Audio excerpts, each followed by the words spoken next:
How's it going, guys, and welcome back to another episode of Gaming with Jeremy. And today we are in Forza Horizon 2 and just do a little tutorial video for you guys on how to drift in Forza Horizon 2. Now, before we get started, there are a few basic things you need to know.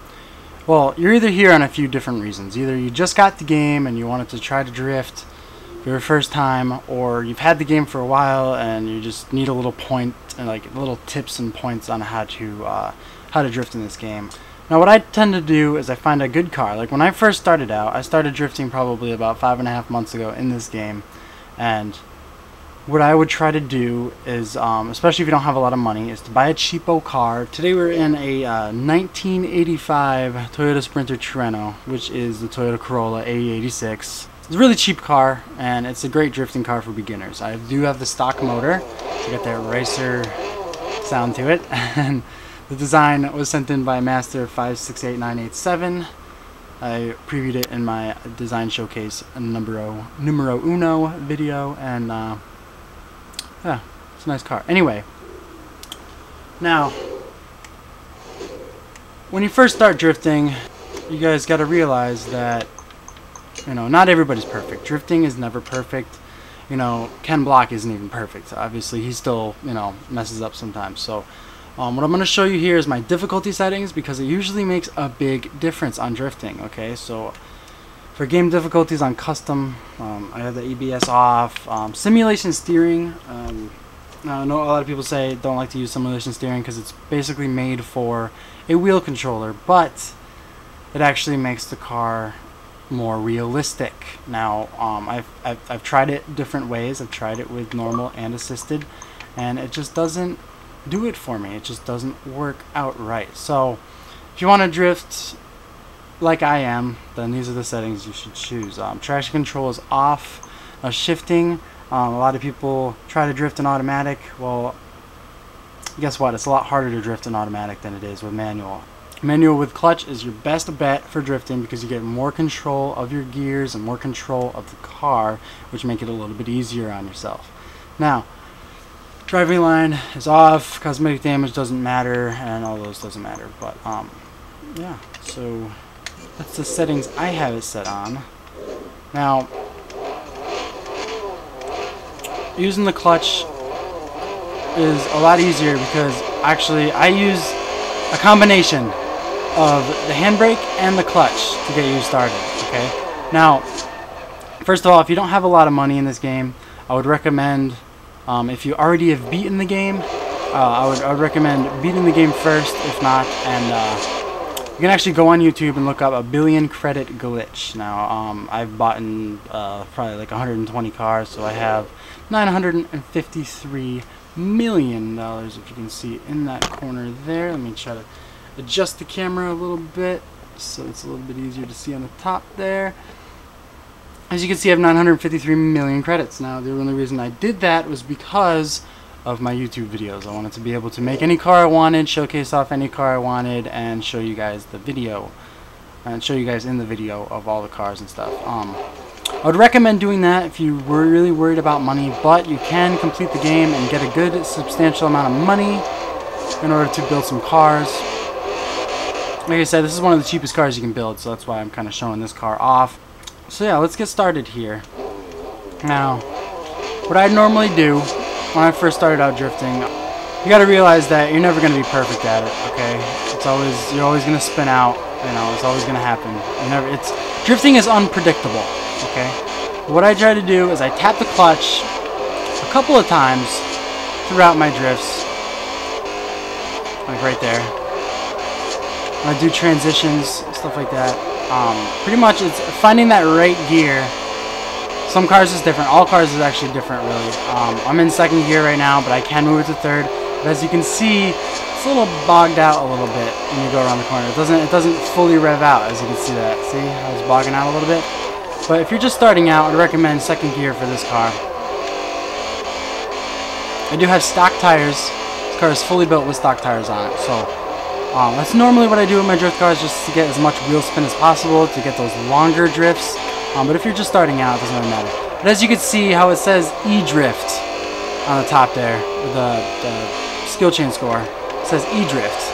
Want to know what that means? It means I tap the handbrake when I drift. You can get drifts just by using the clutch. See how it says just drift now? But it's a little bit harder. If you're just starting out, I would use the e-brake as much as possible. And I see I tapped the e-brake that time, so it changed. You could always transition back and forth. You're always, you know, it's a little bit easier to keep it going once you get it going, okay?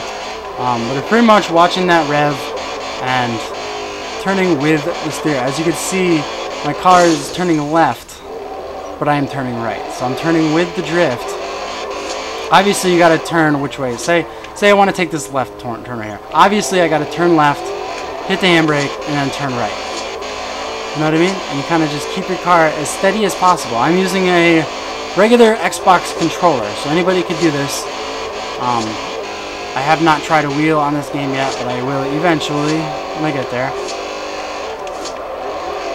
The drifting can be really easy in this game. All like two main reasons of two main points of drifting is time and patience. Because yes, you are not going to be the next Ken Block tomorrow, okay, in this game, alright? So it's not going to happen. It's just not going to happen. So, what you got to do is take some time and practice as much as possible whenever you got time off and you want to play some video games.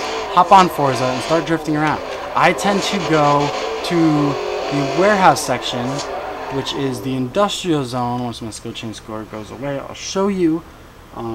It's a great spot to start drifting at and whatnot. It's right over in here. As you can see, zone industrial. Obviously, it's in a different language, but it's right over here. It's right by the festival, so it's not that far away. I just kind of hang out in here and just have some fun with it, you know? Drifting is supposed to be fun. It is a sport, but not in a video game. So, what I try to tell myself is just have fun. Try not to get pissed off if I do something wrong. Because, as you can see in my videos, I do spin out, okay? Everyone spits out, everyone crashes, everyone messes up while drifting, okay? It's just like, you're never perfect. But you gotta keep that in mind. And pretty much, I have the gas completely down right now, and I'm just having fun.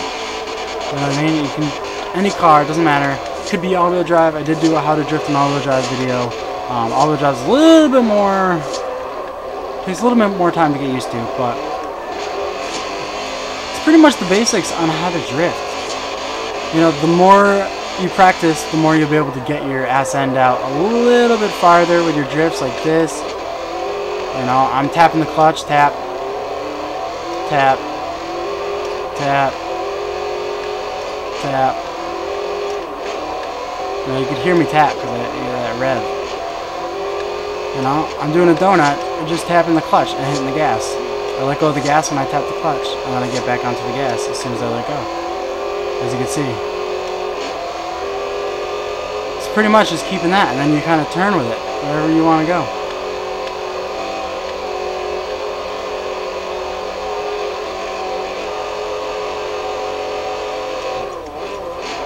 Even in second gear, this thing likes to bog out doing donuts. Every car is different, like I said. Your best bet would you start out with an 8086 or a 240 of some sort. Those seem to be the easiest cars to get sideways. And obviously the more horsepower you have, the easier it will be. This car, I believe, only has about 400 horsepower with that stock motor. But it is, like, as you can see, it is just enough to be able to drift. And it's not that hard, guys. Just, you know, take some time, use that handbrake as much as you need to. Get that car sideways and rev those motors and see what you guys can do.